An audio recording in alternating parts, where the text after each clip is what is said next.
I was shaking a little bit after that. That's a great question, and you know, the reason so many nonprofits are lining up on our side on this deal is because they understand that there is a cost to a no vote. All right, we have to pay for a long-term water source. We can pay for it through a 1 cent sales tax that ends in 5 years.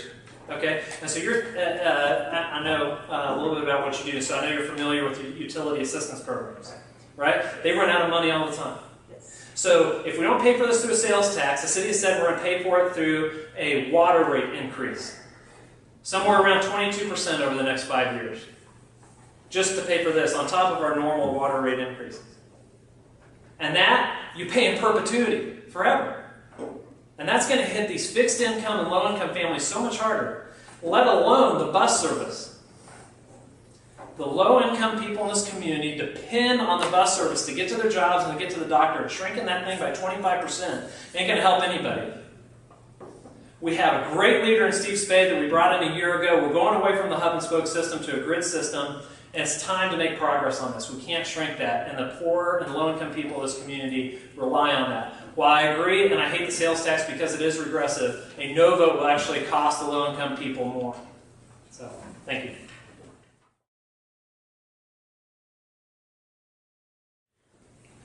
We're probably just going to simply disagree on that point. I think the one thing that you could do that would be worse than no plan would be a bad plan. Nobody's saying we don't need a sales tax for water. I'm not saying that. I'm saying this plan is a bad plan.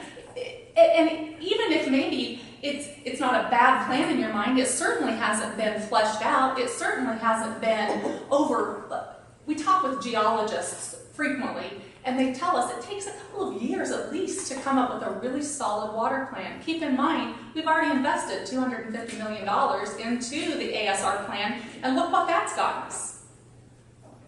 So my passion is that people who are in a low-income bracket, and that feels different for everybody, that they not be used as a pawn in this whole process, that we not all try to be the one who's giving the best messaging for the poor. On Wednesday nights, my husband and I work at a thing called the Underground Cafe where we feed the hungry. It's no gimmicks, no overhead. We just go feed hungry people and talk to them on a regular basis. First of all, they don't have a clue that there's a sales tax vote coming up. They have absolutely no clue. And they say, nobody asks us what we want. They're not reading the paper and going to local forums. They're trying to feed their kids. They're coming and getting a hot meal from us because they can't feed their kids. So it's extremely important that the best decision is made on their behalf.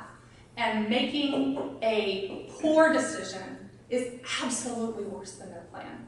So I hope I've answered your question. I kind of like John before, I could get really worked up about that piece. But I stick by those numbers. $240 a year for an average family. And it is true, they do spend a disproportionate amount of their money on things versus things that you and I might spend a percentage of ours on. So it's not wrong to be concerned about that. One other quick thing, to say that the poor don't have access to smartphones is just not correct. My husband and I also run a Facebook group called Free Cycle Wichita, and it's just a place where people can give things away to each other. No questions asked, it's just on Facebook.